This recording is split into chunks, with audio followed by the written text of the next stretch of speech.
বর্তমানে আমাদের জ্বালানি তেলের পর্যাপ্ত মজুদ রয়েছে। উল্লেখযোগ্য তেলের বর্তমান মজুদ ও আমদানি পরিস্থিতি নিম্নে দেওয়া হলো।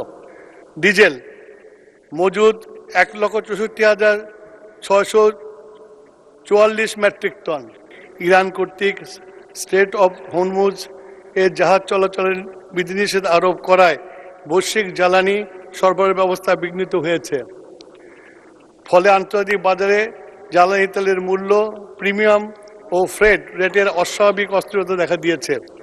আন্তর্জাতিক নৌপথে জাহাজ চলাচলের নিরাপত্তার ঝুঁকি বৃদ্ধি পেয়েছে। এই পরিস্থিতিতে বৈশ্বিক জ্বালানি সরবরাহে অস্থিতিশীলতা পরিস্থিতির সৃষ্টি হয়েছে।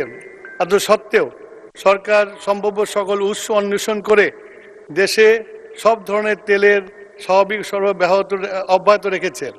শুধু তাই নয়, বর্তমানে আমাদের জ্বালানি তেলের পর্যাপ্ত মজুদ রয়েছে। উল্লেখযোগ্য তেলের বর্তমান মজুদ ও আমদানি পরিস্থিতি নিম্নে দেওয়া হলো। ডিজেল মজুদ 1,64,644 মেট্রিক টন এবং 1,38,000 মেট্রিক টন 30 এপ্রিলের মধ্যে আসবে। অকটেন 10,500 টন, 71,443 টন এপ্রিলের মধ্যে জাহাজ আসবে।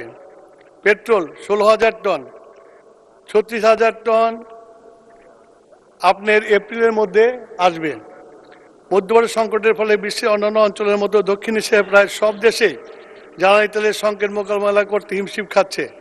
পাকিস্তান ইতিমধ্যে 50% পর্যন্ত তেলের মূল্য বৃদ্ধি করেছে। শ্রীলঙ্কার তীব্র জ্বালানি ঘাটতির পরিপ্রেক্ষিতে রেশনিং কর্মঘণ্টা কমিয়ে দিয়েছে। ভারত, আফগানিস্তান, ভুটান, মালদ্বীপ, নেপাল ইতিমধ্যে জ্বালানি তেলের মূল্য বৃদ্ধি করেছে।